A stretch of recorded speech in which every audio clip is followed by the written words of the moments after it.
Cumprimento a todos os meus irmãos com a paz de Jesus. Seja bem-vindo ao estudo da lição número 9, Vivendo a Lei. Antes de começar, vamos orar. Pai querido que estás nos céus, na Tua presença estamos buscando mais uma vez a Tua bênção. Conforme Jesus prometeu, derrama sobre mim e os meus irmãos o Espírito Santo, abrindo a nossa mente para entender a Tua palavra. Em nome de Jesus suplicamos. Amém, Senhor. Vivendo a lei. O verso áureo. Então o Senhor disse a Moisés: assim você dirá aos filhos de Israel: vocês viram que dos céus eu lhes falei.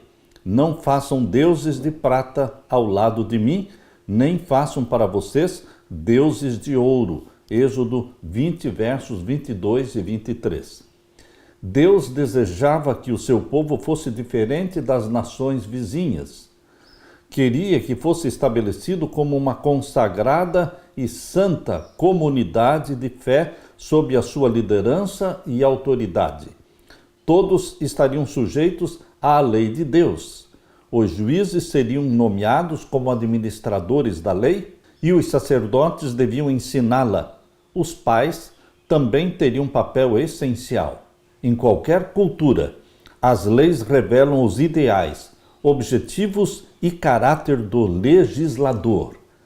Por exemplo, quando o faraó ordenou que os meninos hebreus recém-nascidos fossem mortos, essa lei revelou que ele era maligno. Por outro lado, se um governante decretasse que os jovens de 18 anos deviam receber educação superior gratuita, muitos considerariam isso evidência de sua generosidade e de seu desejo de que o povo prosperasse.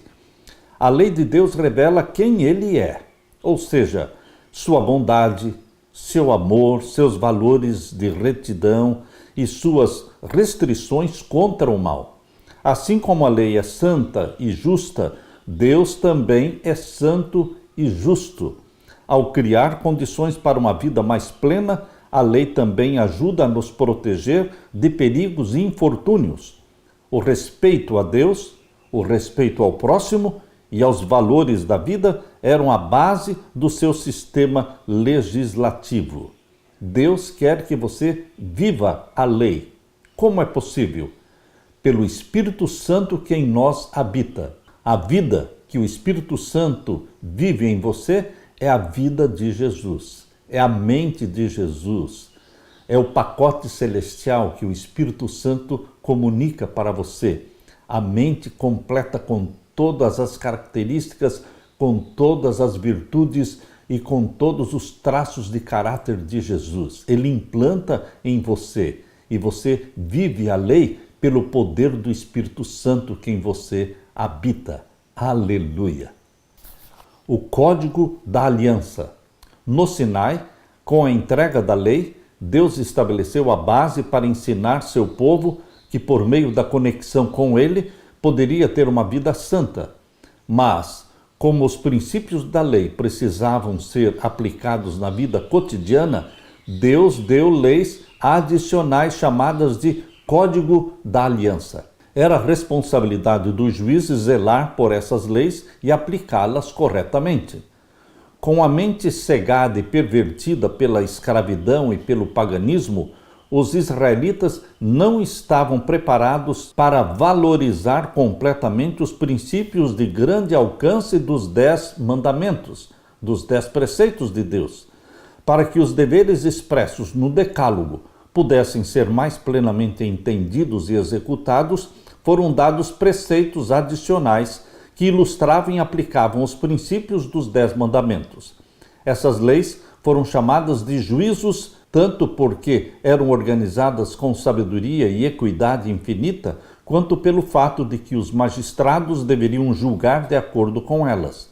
Diferentemente dos 10 mandamentos, o Código da Aliança foi transmitido particularmente a Moisés, que deveria então comunicar ao povo. Abra sua Bíblia agora em Êxodo capítulo 21. Êxodo capítulo 21 e vamos ver então os versos 1 até o verso 32. Aqui diz: estes são os estatutos que lhes proporás. Após dar os 10 mandamentos, no capítulo 20, logo no capítulo 21, Deus acrescenta os estatutos adicionais. Estes são os estatutos que lhes proporás. Se comprares um servo hebreu, 6 anos servirá, mas ao 7º sairá forro de graça, ou seja, sairá livre. Depois de 6 anos de servidão, o escravo deveria sair livre no 7º ano. Se entrou só com o seu corpo sairá.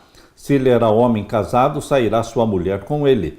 Se o seu senhor lhe houver dado uma mulher e ela lhe houver dado filhos ou filhas, a mulher e os seus filhos serão do seu senhor, e ele sairá só com o seu corpo.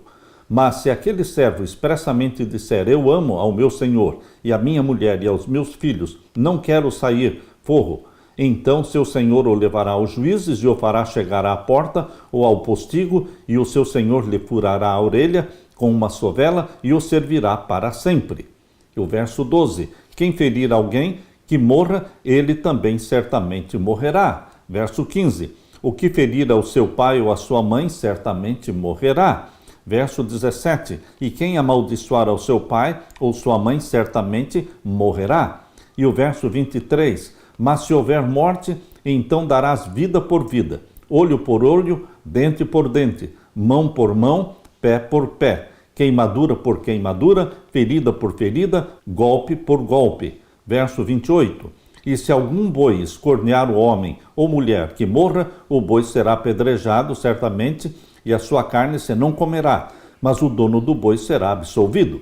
Mas se o boi dantes era escorneador e o seu dono foi conhecedor disso, e não o guardou, matando o homem ou mulher, o boi será apedrejado e também o seu dono morrerá.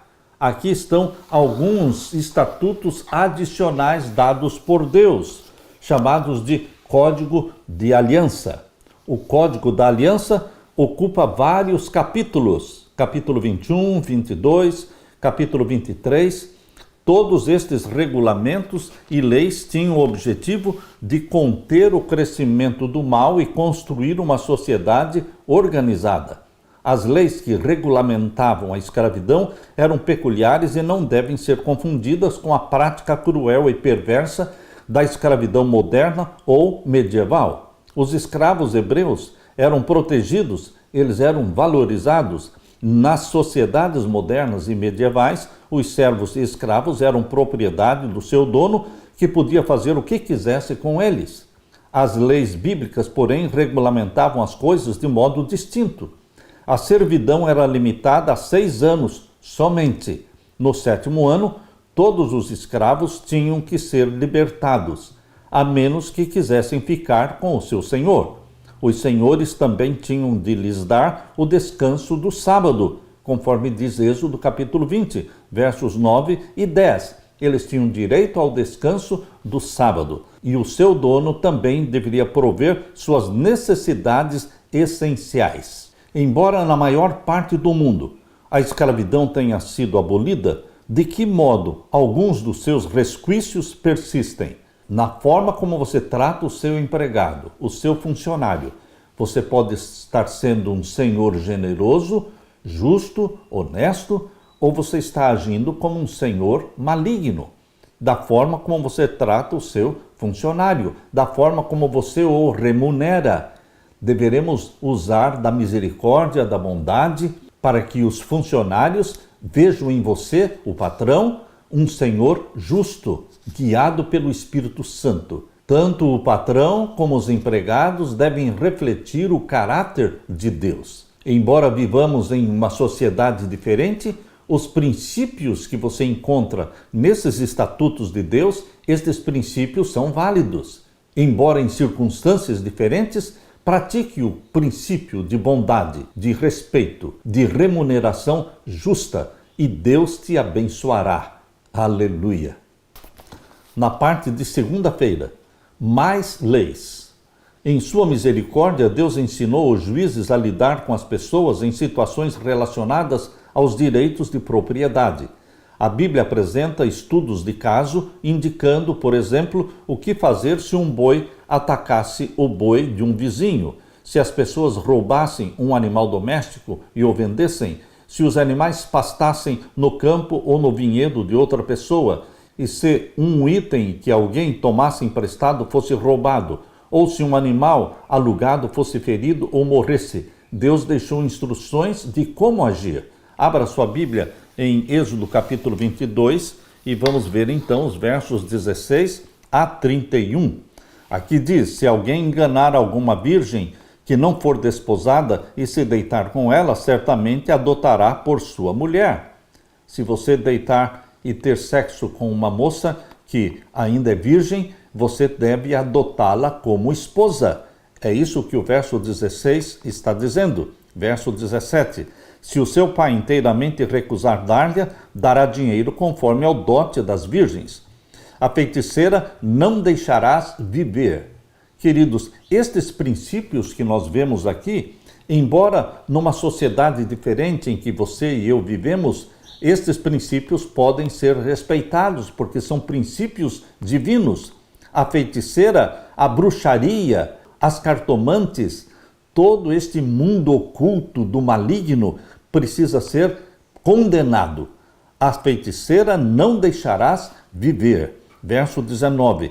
Todo aquele que se deitar com um animal certamente morrerá. Este é um princípio que se aplica até mesmo em nossos dias. Verso 20. O que sacrificar aos deuses, e não só ao Senhor, será morto. Naquele tempo era uma teocracia, então a morte era no momento em que a pessoa adorasse outros deuses, seria morto. Hoje nós vivemos em governos diferentes, o povo de Deus espalhado no mundo todo. Então, Deus não vai matar a pessoa instantaneamente, mas no acerto de contas, no juízo final, a pessoa que adora outros deuses será morta. Ou seja, Deus está postergando a recompensa, mas a recompensa virá. O que sacrificar aos deuses, e não só ao Senhor, será morto. Verso 21. O estrangeiro não afligirás, nem o oprimirás, pois estrangeiros fostes na terra do Egito. Ou seja, seja bondoso, caridoso, misericordioso para com os estrangeiros. Verso 22. A nenhuma viúva nem órfão afligireis. Verso 23. Se de alguma maneira os afligirdes e eles clamarem a mim, eu certamente ouvirei o seu clamor. E a minha ira se acenderá e vos matarei a espada, e vossas mulheres ficarão viúvas e os vossos filhos órfãos. Verso 25. Se emprestares dinheiro ao meu povo, ao pobre que está contigo, não te haverás com ele como um usurário, não lhes imporeis usura. Deus condena emprestar para o seu irmão dinheiro com juros. Você não vai cobrar juro do seu irmão. Queridos, este princípio ainda tem que ser respeitado hoje. Você pode ajudar as pessoas fazendo doações ou emprestando sem cobrar juros. Mas, verso 26, se tomares em penhor o vestido do teu próximo, lhe o restituirás antes do pôr do sol, porque aquela é a sua cobertura e o vestido da sua pele, em que se deitaria? Será, pois, que, quando clamar a mim, eu o ouvirei, porque sou misericordioso. E agora o verso 31. E ser-me-eis homens santos, portanto não comereis carne despedaçada no campo, aos cães a lançareis.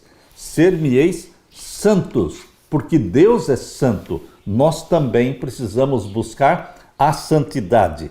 No capítulo 23, também, de Êxodo, e o verso 1 até o verso 9. Não seguirás a multidão para fazeres o mal, nem uma demanda falarás tomando parte com o maior número para torcer o direito. Você não é multidão, meu irmão. Você age individualmente diante de Deus, guiado pelo Espírito Santo. Não se una à multidão para fazer o mal. Aquela multidão que clamou, crucifica-o, crucifica-o. Muitos deles comeram dos pães e dos peixes produzidos miraculosamente por Jesus Cristo, mas eles se uniram à multidão.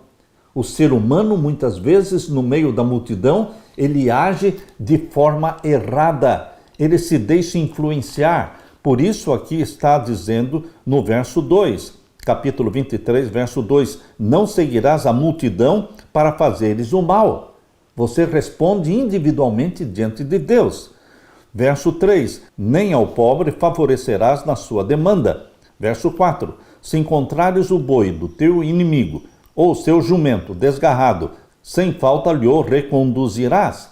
Olha o princípio da bondade e da misericórdia. Se você encontrar o animal do teu inimigo, você vai reconduzi-lo até o Senhor, até o dono. E o verso 5, se vires o jumento daquele que te aborrece deitado debaixo da sua carga, deixarás, pois, de ajudá-lo? Certamente o ajudarás juntamente com ele. Olha o princípio da misericórdia. Verso 6, não perverterás o direito do teu pobre na sua demanda. De palavras de falsidade te afastarás, e não matarás o inocente e o justo, porque não justificarei o ímpio. Também presente não tomarás, porque o presente cega os que têm vista e perverte as palavras dos justos. Também não oprimirás o estrangeiro, pois vós conheceis o coração do estrangeiro, pois fostes estrangeiros na terra do Egito. Meu querido irmão, Deus deixou todas as instruções adicionais aos 10 mandamentos. As leis de Deus incluíam diferentes questões. Havia regulamentações contra rebaixar ou humilhar as pessoas. Deus não queria que houvesse exploração. Em sua misericórdia, ele procurou corrigir as tendências pecaminosas do coração humano e restringir as inclinações naturais das pessoas. Com isso, a sociedade seria mais segura, o mal seria eliminado em bons relacionamentos interpessoais cultivados. Justiça e amor devem governar as ações. Assim era naquele tempo, assim é hoje. Seja você um empregado, seja você um patrão, você precisa ser guiado pelos princípios da palavra de Deus. Leia também Êxodo 23 e os versos 10 a 19.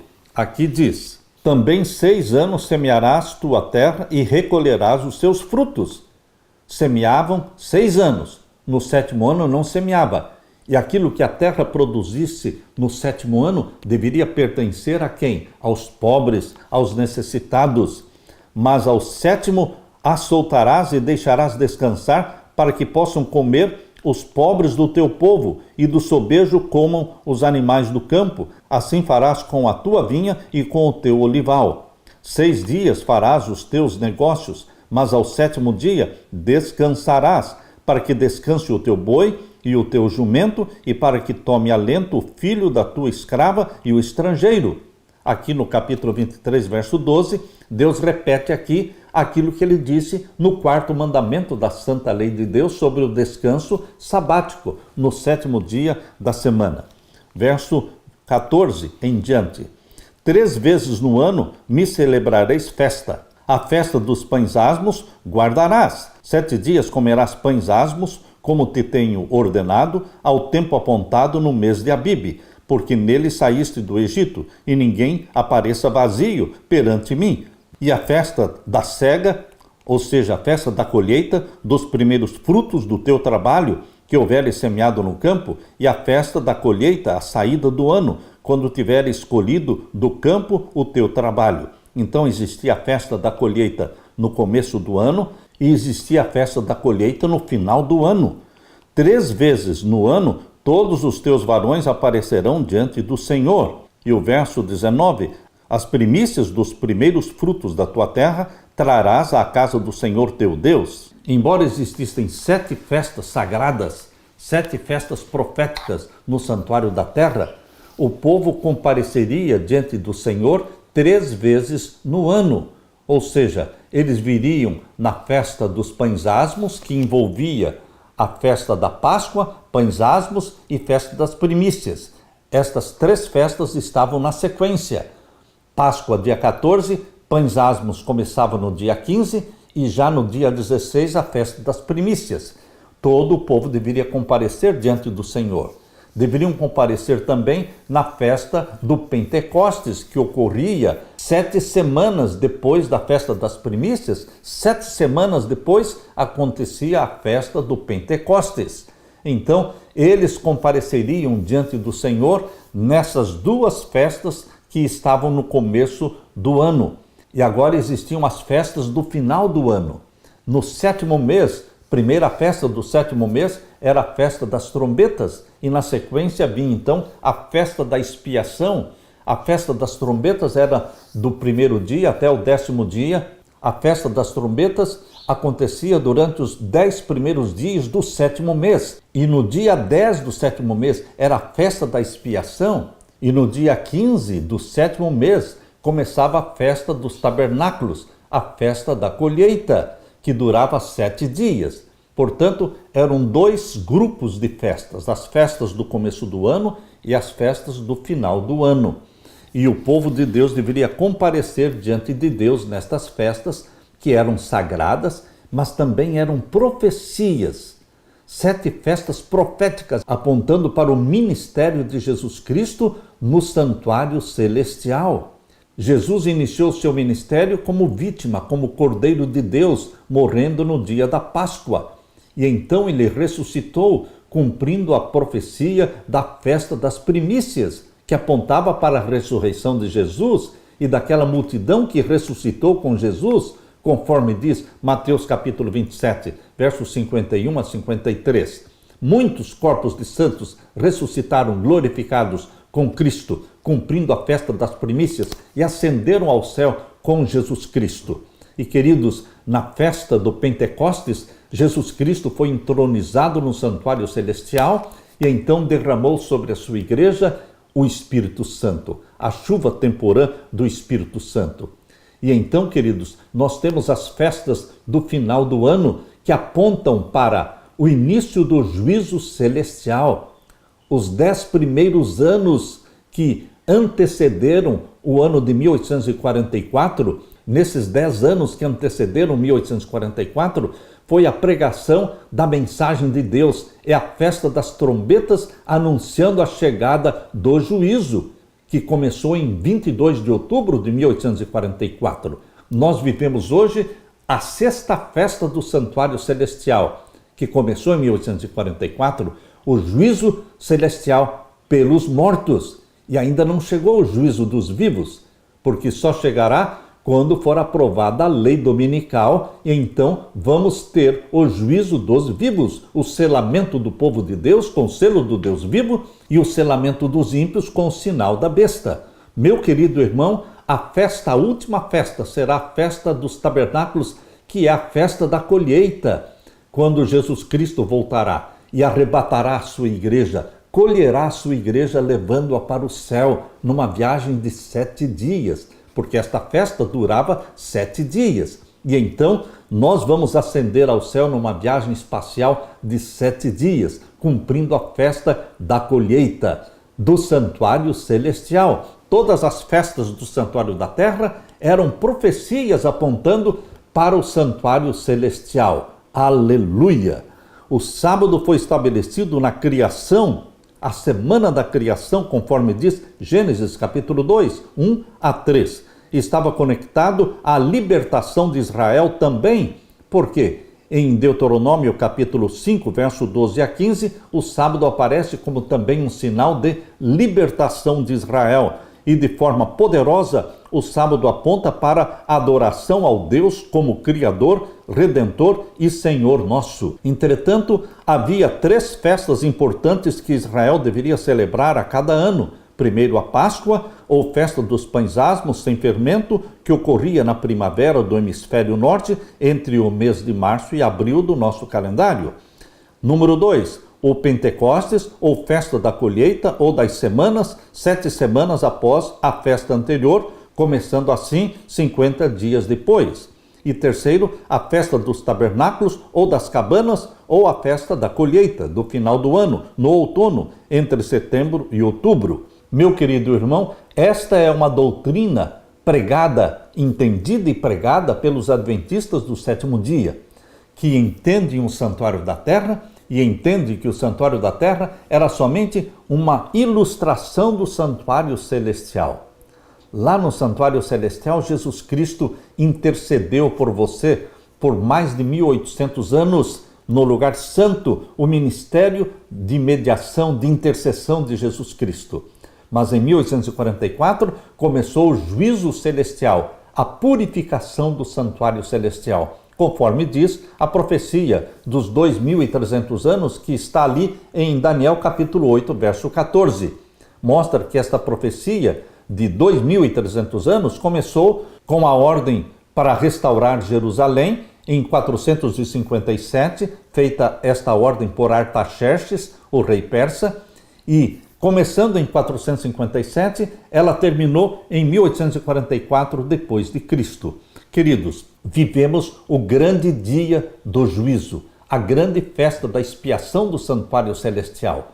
Em breve, Jesus Cristo julgará os vivos quando sair a lei dominical. Será o julgamento dos vivos e então a porta da graça se fechará. E então Jesus Cristo se preparará para retornar a esta terra, para então buscar a sua igreja, para a festa dos tabernáculos, que dura 7 dias. É a festa da colheita. Jesus Cristo colhendo o trigo deste planeta, o trigo, aqueles que foram comprados pelo sangue de Jesus Cristo, e seremos levados, arrebatados para o céu, numa viagem espacial de 7 dias. Aleluia!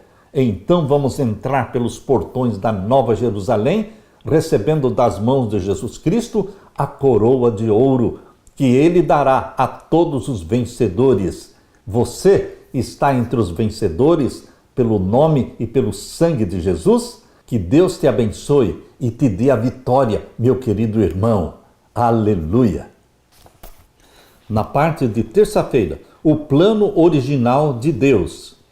Quais métodos Deus desejava usar para conquistar a terra prometida?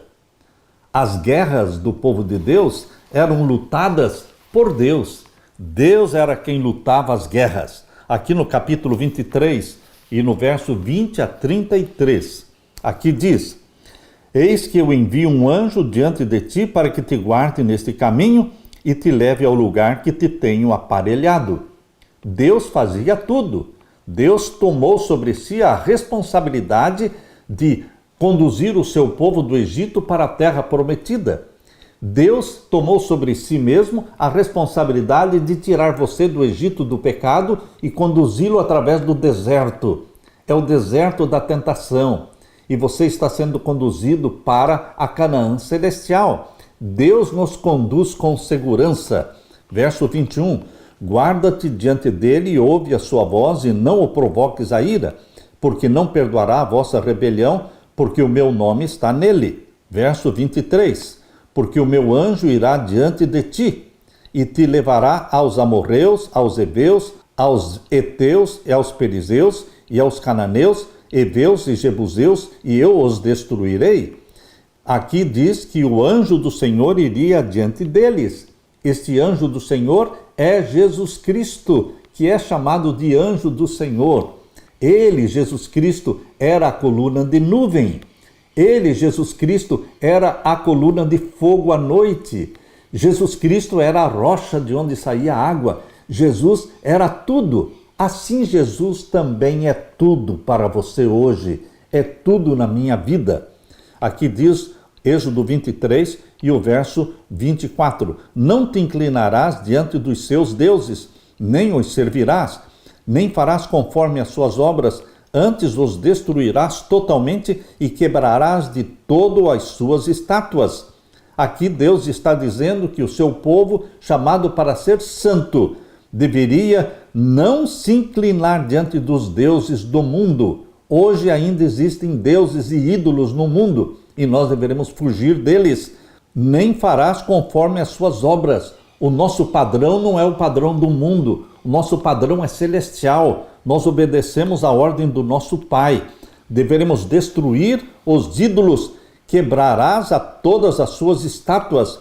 Mas no original, estátuas significa pilares, obeliscos. Não deveremos adorar o sol, o dia do sol, o aniversário do sol, 25 de dezembro. Queridos, nós não deveremos adorar os ídolos, que naquele tempo eram ídolos de madeira, de pedra, mas hoje são ídolos disfarçados.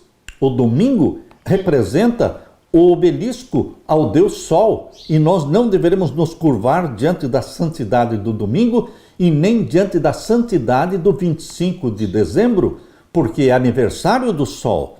Aqui diz: quebrarás de todo as suas estátuas, no original, obeliscos, e servireis ao Senhor vosso Deus, e ele abençoará o vosso pão e a vossa água, e eu tirarei do meio de ti as enfermidades.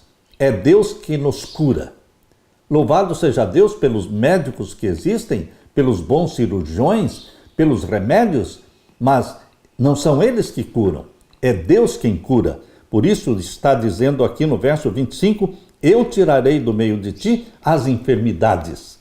Verso 26, não haverá alguma que aborte, nem estéril na tua terra, o número dos teus dias cumprirei. Verso 29, num só ano os não lançarei fora diante de ti, para que a terra se não torne em deserto e as feras do campo se não multipliquem contra ti. Verso 30, pouco a pouco os lançarei de diante de ti, até que sejas multiplicado e possuas a terra por herança. Verso 31, e porei os teus termos desde o mar vermelho até ao mar dos filisteus. Queridos, não era a intenção de Deus que os israelitas lutassem por seu novo território. A luta pertencia a Deus. Canaã havia sido prometida a Abraão, Isaque e Jacó, e deveria ter sido recebido como uma dádiva especial de Deus para Israel. Era Deus quem lutava as suas batalhas. Hoje é Deus quem luta as suas batalhas, meu irmão. É Ele que está à frente. Você e eu somos o remanescente fiel de Deus, guiados pelo Espírito Santo. O modelo para a conquista da terra prometida foi apresentado durante a travessia do Mar Vermelho. Deus lutou por seu povo e deu a ele a vitória completa sobre os exércitos que planejavam destruí-lo. Os egípcios foram mortos no Mar Vermelho. Mas quem os matou? Deus. Quem destrói os nossos inimigos? Deus. Nós não deveremos tentar destruir os nossos inimigos, nem nos vingar, porque isso pertence a Deus. Deus batalha as nossas lutas. Os egípcios foram derrotados porque o Senhor interveio miraculosamente. Da mesma forma, na época do rei assírio, Senaqueribe, Deus derrotou o exército assírio. Em uma noite, 185 mil soldados assírios foram mortos. Por quem? Pelo anjo do Senhor. Eles foram destruídos sem que os israelitas tivessem que lutar. Deus concedeu a vitória porque o rei Ezequias confiou na mensagem divina dada por meio do profeta Isaías. Deus informou a Abraão que a terra prometida não seria imediatamente dada aos seus descendentes, mas só 400 anos depois. Isso está em Gênesis capítulo 15, versos 13 a 16. Deus disse para Abraão que a descendência dele desceria para o Egito e ali ficaria 400 anos. E somente depois disso, Deus os libertaria e os levaria para a terra prometida. Deus falou tudo antes. O motivo estava relacionado à maldade dos habitantes da terra de Canaã. Deus estava misericordiosamente trabalhando com aqueles povos, dando-lhes um longo período de graça para que se arrependessem. No entanto, eles continuaram na rebelião contra Deus e os seus valores. Por isso, quando a iniquidade daquelas nações estava completa, Deus estava pronto para dar o território aos hebreus como uma nova pátria. Além disso, o Senhor prometeu que expulsaria as nações à frente de Israel por dois métodos incomuns, mas métodos eficazes. Primeiro, enviando terror sobre as nações ímpias. Segundo, enviando vespões, que os expulsariam dessas terras. Antes que os israelitas chegassem ao novo território, seus inimigos simplesmente abandonariam o lugar e fugiriam. Mas quem fez esta obra? Deus. Deus é quem luta as nossas batalhas. Assim foi no passado, assim é hoje, meu querido irmão. Não queira lutar sozinho. Deixe que Deus seja Deus na sua vida. O papel crucial na conquista da terra prometida seria desempenhado pelo anjo de Deus, o próprio Jesus Cristo. Esse mensageiro, chamado de anjo do Senhor, era Cristo, que guiou Israel, conquistou territórios e os protegeu. Ele, Jesus, estava na coluna de nuvem que os guiava de dia e na coluna de fogo que os protegia, aquecia e iluminava durante a noite. Israel tinha que prestar atenção e ouvir o anjo do Senhor, porque era Jesus. A porta da graça se fechou para as nações idólatras que ocupavam a terra de Canaã, e eles foram destruídos. Hoje nós vivemos num tempo em que a porta da graça está aberta. Mas até quando a porta da graça vai ficar aberta? Apocalipse capítulo 8, verso 1 a 5, fala do 7º selo. E ali mostra Jesus Cristo fazendo a última grande intercessão. E então, capítulo 8 de Apocalipse, verso 5, mostra Jesus lançando o incensário sobre a terra e dizendo: está feito. Permaneça o ímpio na sua impiedade e permaneça o santo na sua santidade. Então Jesus Cristo fechará a porta da graça. No 7º selo, depois da grande e última intercessão, Jesus fechará a porta da graça. Meu querido irmão, hoje nós estamos vivendo em tempo de graça. Confessando os nossos pecados, vamos encontrar misericórdia, vamos encontrar perdão. Que Deus o cubra com perdão, com a justiça divina. Que Deus dê para você o Espírito Santo que em nós habita. Aleluia! Na parte de quarta-feira, olho por olho, dente por dente. Essa lei, por mais terrível que pareça, ela foi dada para evitar os exageros. Abra sua Bíblia e vamos ler Mateus capítulo 5. Mateus capítulo 5, o verso 38 a 48. Aqui diz: ouvistes o que foi dito, olho por olho e dente por dente? Eu, porém, vos digo. Jesus repete sempre esta expressão, eu, porém, vos digo. Luz adicional, luz abundante, luz progressiva. Quando Jesus fala, eu, porém, vos digo, ele vai dar para você mais luz. Eu, porém, vos digo que não resistais ao mal, mas se qualquer te bater na face direita, oferece-lhe também a outra. Coisa difícil é cumprir este mandamento de Jesus.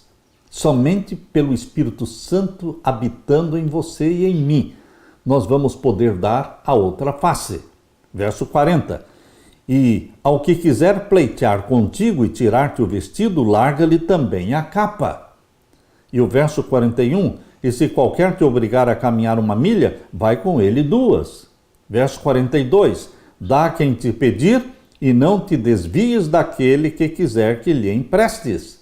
Olha, queridos, estes mandamentos dados por Jesus Cristo aqui, eles só podem ser praticados pelo poder do Espírito Santo vivendo em nós. Verso 43.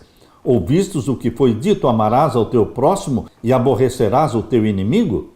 Eu, porém, vos digo, luz abundante, luz progressiva. Amai vossos inimigos, bendizei aos que vos maldizem, fazei bem aos que vos odeiam, e orai pelos que vos maltratam e vos perseguem. Verso 45. Para que sejais filhos do vosso Pai que está nos céus, porque faz que o seu sol se levante sobre maus e bons, e a chuva desça sobre justos e injustos.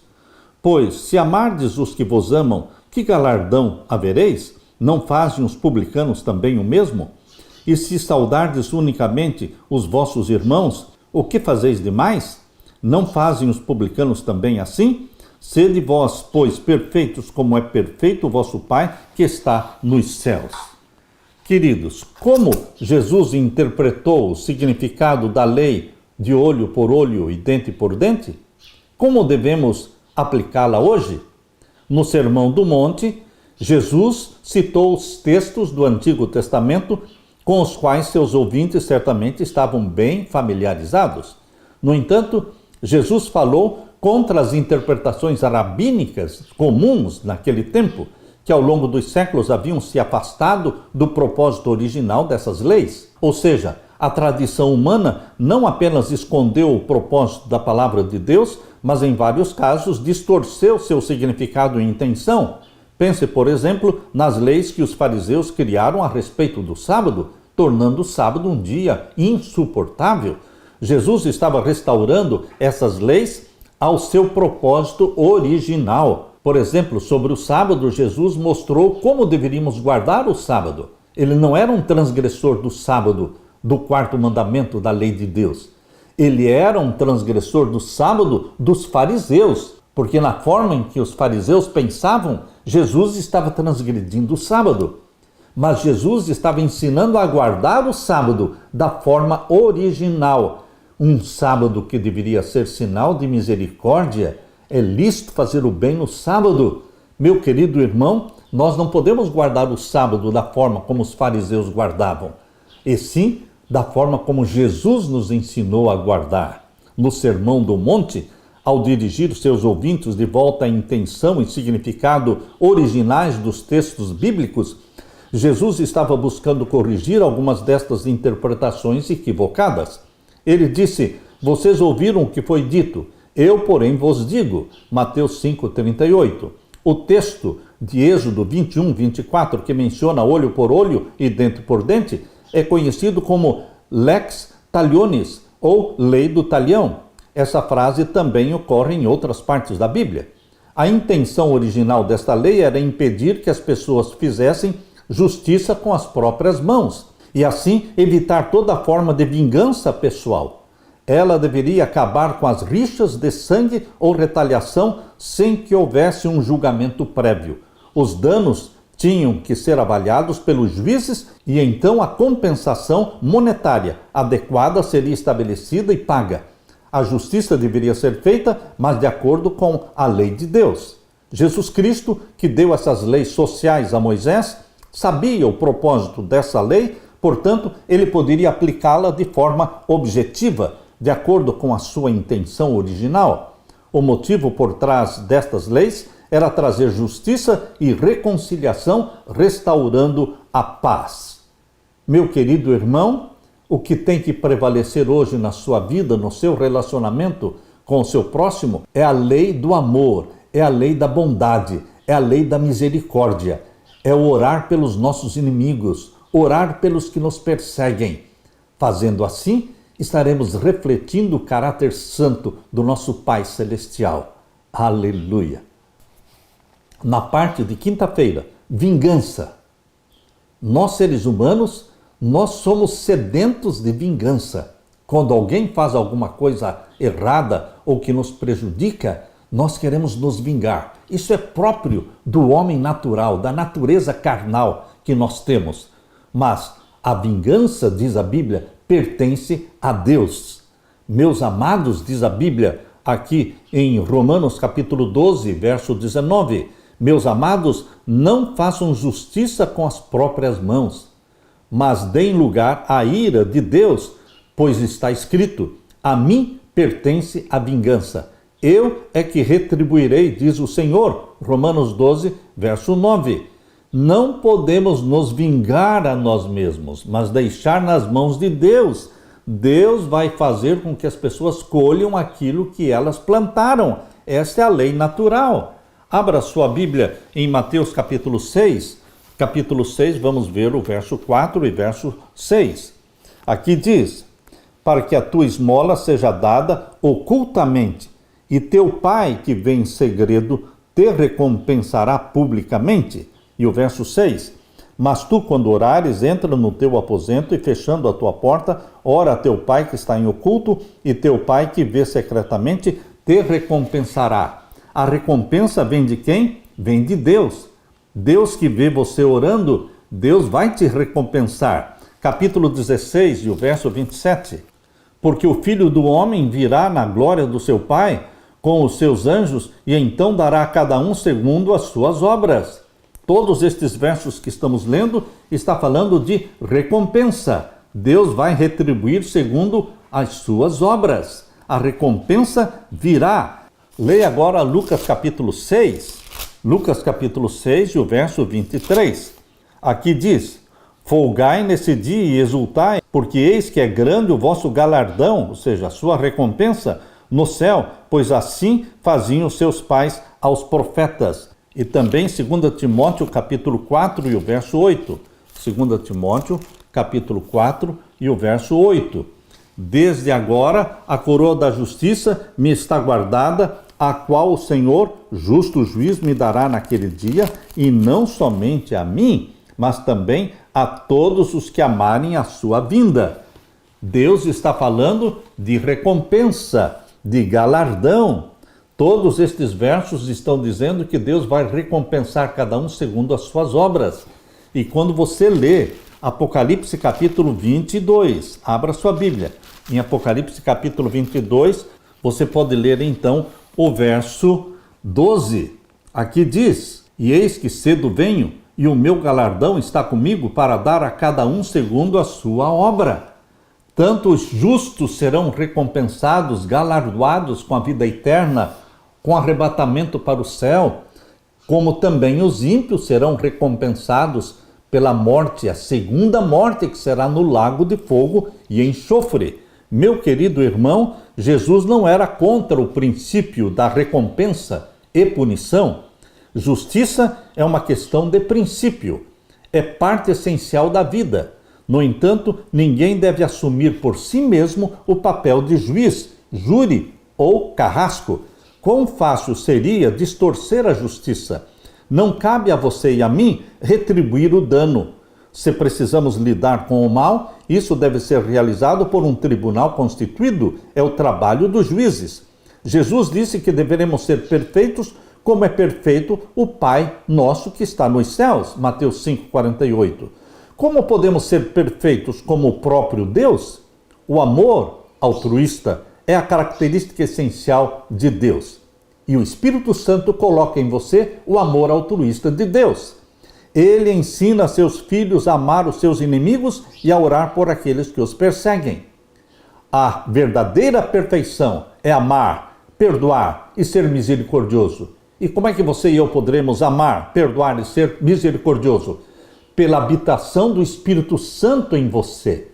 O Espírito Santo que habitou em Cristo, fazendo com que Cristo amasse, perdoasse e fosse misericordioso, esse mesmo Espírito Santo habita em você e nos torna amáveis, perdoadores e misericordiosos. Esse princípio de ser amável, bondoso e misericordioso é o que significa refletir o caráter de Deus. A lei de Deus, os 10 mandamentos, refletem o caráter de Deus. E quando você, pela habitação do Espírito Santo em você, se torna obediente aos 10 mandamentos, então você e eu estamos refletindo diante do mundo o caráter de Deus. Refletindo diante do mundo o caráter do nosso Pai Celestial. Tal Pai, tal Filho. Você vai refletir o caráter do Pai Celestial, que está na sua santa lei. Por isso Deus diz que o povo escolhido, o remanescente fiel do tempo do fim, guarda os mandamentos de Deus, tem a fé de Jesus e guarda os mandamentos de Deus. Abra sua Bíblia em Apocalipse capítulo 14. Aqui está a característica do remanescente fiel dos últimos dias. Aqui lemos capítulo 14 de Apocalipse, verso 12. Aqui está a paciência dos santos, aqui estão os que guardam os mandamentos de Deus e a fé de Jesus. Isto significa que o remanescente fiel reflete o caráter de Deus. Caráter de Deus que está refletido na sua santa lei. E o Espírito Santo nos faz obedientes aos mandamentos de Deus e implanta em você a fé em Jesus Cristo como único e exclusivo Salvador. Só Jesus salva. E só Jesus, derramando o Espírito Santo sobre você, faz com que você se torne um filho obediente. Ele nos dá da santidade de Jesus Cristo. Aleluia! Deixe-me orar com você. Pai querido que estás nos céus, obrigado porque o Senhor colocou o teu caráter refletido na tua santa lei. Obrigado porque o Espírito Santo implanta em mim e nos meus irmãos a lei de Deus, a mente obediente de Jesus Cristo, e nós nos tornamos obedientes aos teus mandamentos, refletindo o teu caráter diante do mundo. Que o teu caráter, Pai amado, reflita sobre o mundo inteiro através dos teus filhos ungidos pelo Espírito Santo. Derrama sobre nós o Espírito Santo diariamente e faze-nos santos porque tu és santo. Em nome de Jesus que pedimos e agradecemos. Amém, Senhor. Deixo com você, meu irmão, minha irmã, a paz de Jesus. Amém.